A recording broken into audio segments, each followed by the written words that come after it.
आज का ये वीडियो आपके प्री बोर्ड्स के लिए बहुत ही ज़्यादा इंपॉर्टेंट होने वाला है क्योंकि सीबीएसई ने आपके प्री बोर्ड्स को लेकर के कुछ गाइडलाइंस डिस्क्लोज की हैं और किस तरीके का आपका पेपर पैटर्न रहेगा, उसी के साथ में क्या इसका फाइनल एग्जाम के अंदर वेटेज रहने वाला है and third most important thing कि ये कब से स्टार्ट होंगे।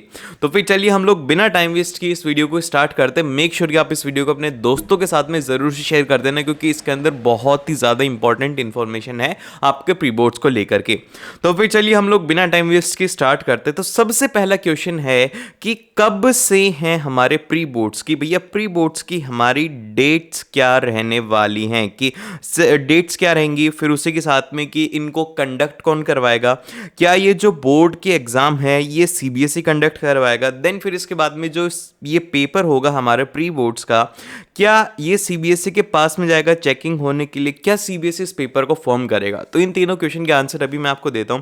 सबसे फर्स्टली अगर मैं बात करूं कि डेट सेकंड का डिस्टर्बेंस है, जल्दी से कमेंट करके बताना कि आपके प्री बोर्ड्स कब से स्टार्ट है डेट्स की। तो यहाँ पर जो डेट्स हैं वो आपके यहाँ पे स्कूल्स डिसाइड करते हैं। अब डिफरेंट हो सकती हैं, हो सकता है कि आपके प्री बोर्ड्स अभी स्टार्ट हो, आपके फ्रेंड की स्कूल अलग हो और उसके प्री बोर्ड्स 2 हफ्ते बाद स्टार्ट हो, 3 हफ्ते बाद स्टार्ट हो, जनवरी में स्टार्ट हो, ऐसा कुछ भी हो सकता है। ये जो डेट्स है ये स्कूल अपने अकॉर्डिंग डिसाइड करती हैं। आप लोगों से कुछ भी नहीं पूछा जाएगा, आपको सिर्फ और सिर्फ बता दिया जाएगा कि अगले दिन बेटा तुम्हारा पेपर है।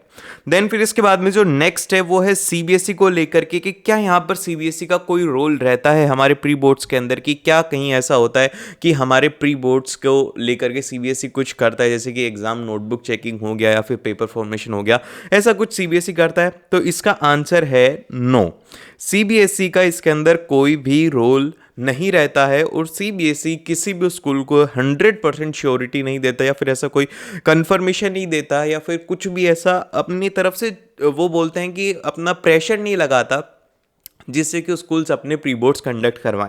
ये स्कूल के ऊपर टोटली डिपेंड करता है कि वो किस तरीके का पेपर फॉर्म करते हैं, कब वो एग्ज़ाम लेते हैं या फिर वो प्री बोर्ड्स करवाते हैं नहीं करवाते, वो टोटली आपके स्कूल के ऊपर ही डिपेंड करेगा। देन फिर इसके बाद में नेक्स्ट आता है कि पेपर कौन फॉर्म करेगा। इसके अंदर सीबीएसई का कोई रोल नहीं है, तो आपके यहाँ पर स्कूल टीचर्स इसको फॉर्म करने वाले हैं और वही यहाँ पे आप लोगों के पेपर की चेकिंग भी वही करेंगे, ठीक है। देन फिर इसके बाद में बढ़ते हमारे नेक्स्ट की टॉपिक की तरफ जो कि है हमारा वेटेज को लेकर के कि क्या हमारे प्री बोर्ड्स अगर खराब हो जाएंगे तो क्या हमारे फाइनल एग्जाम के अंदर फर्क पड़ेगा।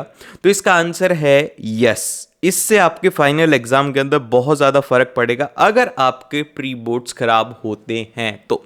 अब देखो मैं आपको बताता हूं, अब कभी भी अगर आप है ना, जैसे कि आप मान लो कि आज आपको है ना सब कुछ बिना कुछ सिखाए आपको सीधा युद्ध लड़ने के लिए भेज दिया जाए और आपको पता भी नहीं कि तलवार कैसे पकड़ते हैं, कैसे लोगों को मारते हैं, तो क्या होगा। 100% श्योरिटी के साथ में आप बोलोगे कि भैया मेरी तो डेथ होनी इसमें कन्फर्म है क्योंकि मुझे तो कुछ पता ही नहीं है। तो इसी तरीके से क्या होता है कि प्री बोर्ड्स भी क्या होता है कि आप लोगों का है ना एक तरीके से एग्जाम से पहले एग्जाम वाली फील, कि तुम है ना एग्जाम देने के लिए जाओ ना उससे पहले तुम एग्जाम दे लो, जिससे कि जो एग्जाम के अंदर तुम्हारी मिस्टेक्स रहने वाली हैं वो मिस्टेक्स तुम अपनी प्री बोर्ड से निकाल पाओ। इसीलिए यहां पर ये आप लोगों के बोर्ड्स से पहले किया जाता है एंड इससे मैं ये बोल रहा हूं कि ये आपके एग्जाम को डेफिनेटली करेगा क्योंकि इसका वैसे तो आपके फाइनल के अंदर 0 वेटेज 0%, लेकिन जो भी स्टूडेंट ये मान करके चल रहे कि भाई ऐसे तो क्या ही फर्क पड़ेगा अगर मैं नहीं दूंगा तो भी, तो मैं आप लोगों को एक बात क्लियर कर देता हूं।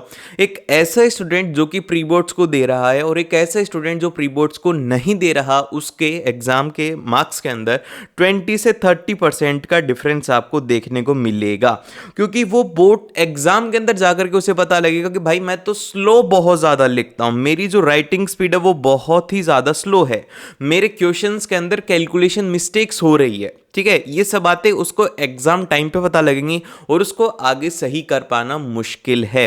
तो इसीलिए अपने प्री बोर्ड्स को अच्छे तरीके से आपको डिटेल के अंदर ऐसा मान करके चलो कि यार मेरा तो कल है ना रियल वाला बोर्ड्स का पेपर है और यही मेरा फाइनल एग्जाम है, तो जाकर के आपको अपनी मिस्टेक्स पता लगेंगी और टीचर जब आपकी नोटबुक चेकिंग करेगा तो आप उनसे पूछिए कि सर ये जो 5 मार्क्स का है आपने इसमें मेरे को 3 मार्क्स ही क्यों दिए हैं, 2 मार्क्स किस चीज़ के काटते हो, और उसका एक नोट बनाओ जिससे कि तुम्हारे बोर्ड्स के अंदर अच्छे मार्क्स आ पाए। देन फिर इसके बाद में हमारे पास में जो नेक्स्ट टॉपिक आता है वो आता है पेपर पैटर्न को लेकर के कि हमारे प्री बोर्ड्स का क्या पैटर्न रहेगा। एज के ये यहाँ पर क्या है, बोर्ड्स के जैसे ही एग्जाम है जिनको कि प्री बोर्ड्स कहते हैं, तो पेपर पैटर्न भी एग्जैक्टली बोर्ड्स वाला रहेगा। अब वो क्या है, आप लोगों का जो पेपर है वो रहेगा 80 मार्क्स का, और उसके लिए जो आप लोगों को टाइम दिया जाएगा वो दिया जाएगा 3 आवर्स का, यहाँ पर आप लोगों को टाइम दिया जाएगा। अब इसमें 80 मार्क्स को अलग अलग डिवाइड किया जाएगा, जिसके अंदर कि आपका सबसे फर्स्ट जो पार्ट है वो है 20 MCQs का। ठीक है, अब 20 MCQs हैं, इनका वेटेज रहेगा आपके पास में 20 मार्क्स का। देन फिर इसके बाद में आपके पास में जो सेकंड रहेगा वो रहेगा शॉर्ट आंसर टाइप क्वेश्चंस। ये हैं आप लोगों के 2 मार्क्स वाले क्वेश्चंस हैं, जिनके कि आप लोगों को अप्रोक्सीमेटली 6 क्वेश्चंस देखने को मिलेंगे। और फिर इसके बाद में जो थर्ड टाइप के क्वेश्चन है वो है short answer type second questions. ठीक है, short answer type first, short answer type second, जो कि 3 मार्क्स के होते हैं। अब यहां पे इसके अंदर है एक ट्विस्ट। अब शॉर्ट आंसर टाइप जो सेकंड क्वेश्चंस हैं, इनमें आप लोगों को जो देखने को मिलेगा वो मिलेगा और वाली चॉइस। अब ये क्या होता है, इसके अंदर आपको कहा जाता है कि आप या तो ये क्वेश्चन कर लो या फिर आप इसका सेकंड पार्ट कर लो। जैसे कि मान लो कि आप है ना रिप्रोडक्शन के अंदर एसेक्सुअल रिप्रोडक्शन नहीं पढ़ के गए, उसके अंदर आ जाता है कि ड्रॉ द मतलब reproductive part of a plant या फिर एक्सप्लेन द फ्लावर। ठीक है, तो ये आ जाता है, आपको नहीं आता। और उसी के सेकंड पार्ट में आपसे पूछा जा सकता है सेक्सुअल रिप्रोडक्शन से, उसमें कह दिया जाएगा कि draw the reproductive part of male. ठीक है, या फिर उसको एक्सप्लेन करो। तो इस तरीके से क्या होता है कि एक ही चैप्टर के 2 टॉपिक से लिया जाता है, जिससे कि स्टूडेंट के पास में चॉइसेस हो जाती हैं। और इस बार यहाँ पे कुछ आप लोगों के चेंजेस किए गए हैं, वो ये हैं कि पहले जो चॉइस वाले क्वेश्चंस थे, कि आप लोगों को चॉइस वाले क्वेश्चंस थे वो बहुत ही ज़्यादा कम थे, लेकिन अब उनको 50% से इंक्रीज कर दिया गया है। मतलब ये है कि आप लोगों को जो 3 मार्क्स वाले क्वेश्चंस हैं, इनमें ऑलमोस्ट 5 से 6 के अंदर आपको चॉइस देखने को मिलेगी, जिससे कि आप एग्जाम को बड़े ही बेहतरीन तरीके से कर पाएंगे और इससे आपके मार्क्स भी इंप्रूव होंगे। देन फिर इसके बाद में जो सबसे लास्ट वाला पार्ट है वो है हमारा पार्ट नंबर 4, जो कि रहेगा लॉन्ग आंसर टाइप। अब देखो, लॉन्ग आंसर जो टाइप क्वेश्चंस हैं, अब ये जो क्वेश्चन है डायरेक्टली एक क्वेश्चन कभी भी नहीं पूछा जाएगा कि आपसे 5 मार्क्स का एक ही क्वेश्चन पूछ लिया गया है पूरा पूरा, ऐसा नहीं होगा।